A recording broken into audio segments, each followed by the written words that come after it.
بغیر helmet motor cycle سواروں کے خلاف کریک ڈاؤن جاری ہے۔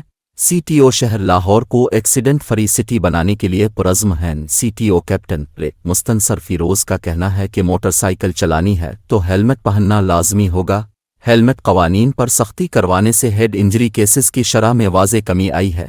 مال روڈ پر 95% شہریوں نے ہیلمٹ کی پاسداری کرنا شروع کر دی ہے۔ سی ٹی او لاہور نے بتایا کہ رواں سال بغیر ہیلمٹ 4,47,000 سے زائد موٹر سائیکل سواروں کو چالان ٹکٹس جاری کیے گئے۔ سال 2022 میں ہیڈ انجری کے باعث 222 شہری لقمہ اجل بنے۔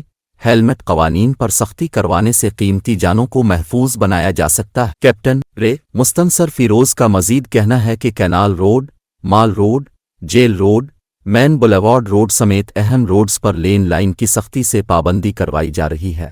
ہیلمٹ ہاتھ میں پکڑنے، ٹینکی پر رکھنے پر بھی چالان کیے جا رہے ہیں۔